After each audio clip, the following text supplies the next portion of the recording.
Okay, so first of all, look how gorgeous um, this bone broth is that I just told you guys about in the previous small video I left on the page. We're going to talk a little bit about pressure canning and the basics of it for those of you who are nervous about your pressure canner at home. So first things first, always make sure that your jars are the same temperature as the water that you're putting them in, right? So that prevents jars breaking. Whoo, foggy. Um, for those of you wondering, so I reuse my lids. Worst comes worst, they don't seal. That's something I'm comfortable with. You definitely don't have to do that, but that's a subject for another day. Make sure the water you're putting your jars in is the same temperature as your jars. Hot, cold, warm. Just make sure they're similar so that your jars don't break on you. You're going to fill your pressure canner with about 2 inches of water. That's all it needs. Put your jars in there and turn your stove on high. Next, you're just putting your lid on your pressure canner, snapping it down however it's supposed to snap down. Mine just locks in when you turn it. And again, your stove's going to be on high. And you're going to wait for that little thing, this right here, to start steaming consistently, and you're going to let that steam for 5 to 10 minutes. That's how you know that you got a good rolling boil inside your canner. That steam was coming out consistently, and I let it keep coming out consistently for about 5 to 10 minutes. And then I put my weight on, which you see right there, it's silver and black. And I kept my stove on high until it reached about 10 pounds, 10 to 11 pounds of pressure. You can see that on the gauge. And then I turned it down to hold the 10 to 11 pounds of pressure. And for broth without a meat, you just have to hold it at this pressure for 25 minutes.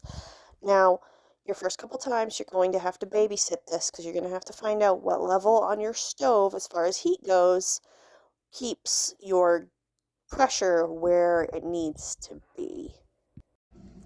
After 25 minutes of 10 to 11 pounds of pressure, I shut the stove off and I left the canner alone until it came all the way back down to 0 pounds of pressure. Once it was at 0 pounds of pressure, I still left it alone for another 10 minutes, and then I took the weight off. Okay, and when I took the weight off, I also spun my lid sideways so it wasn't completely sealed anymore. And then I let it sit like that for 5 minutes before taking the lid off and taking the jars out. This just allows for all of the pressure to come out slowly, which avoids siphoning, which is when all of your liquid kind of comes out of the lids. And you definitely don't want that when you're doing broth. So you can see some of these are bubbling, and that's a good sign. That means I have good seals. All of these sealed perfectly. You can see they're all popped down, they're all bubbling. Super exciting, a beautiful product, and that's it. That's how simple it is. Broth is probably one of the easiest things to pressure can, so I would suggest starting there. This smells like barbecue pork, though. It does.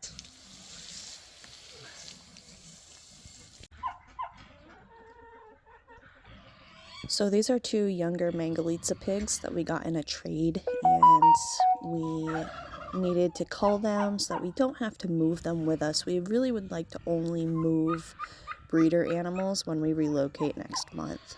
So I went ahead and culled these this past weekend. This is what Paul uses to scorch. We did end up skinning too, but with such a hairy breed of pig, it's really nice to scorch the hair off, get all the dirt removed. And then this is the structure that he built for hanging animals, which is going to come really, really nicely to have in November when we're hunting. And he just got these hangers, these pulley hangers from Harbor Freight. Hey, little man. Hey, little man. So he just started being separated from his mama for a few hours a day so that we can get more milk from her. He's 2 weeks old now, and he's adjusting to it very well. Yeah, and he's huge, so it gives her a bit of a break too, because we have a hard time keeping weight on her.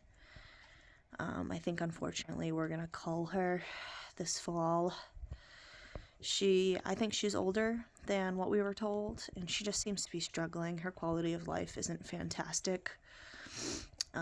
So this is our first year breeding her, so we kind of weren't aware of the issues she had with weight and, sustenance. So I think she'll be a cull sheep this fall, unfortunately, but we don't want her to struggle in the breeding program, that's for sure. So he has a family that's going to use him as a sire. So he got a free pass out of freezer camp, as long as the other mama sheep gives us a freezer baby, which I think is going to happen today, because she's over there grunting and doing weird things with her lips. So I think she's kind of in distress a little bit. She's not as perky either. See, her ears are kind of flopped over. She's usually pretty perky and happy. So, but he's doing very good. He's a big boy. He's giant. Single lambs usually are giant, especially rams. So I think it's nice for her to get a little bit of a break from him anyways, because he eats a lot.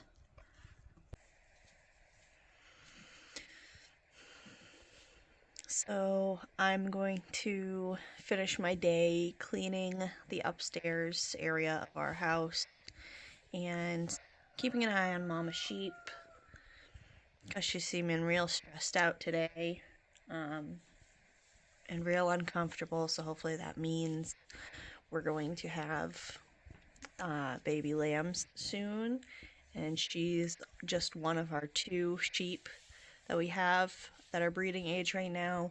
So those will be the last lambs for this season. Would love to get those lambs born so that we can start milking her. She looks pretty miserable. So thank you guys for stopping in and joining us for this nice little short video. I hope you guys have a great weekend. We will talk soon. Happy homesteading.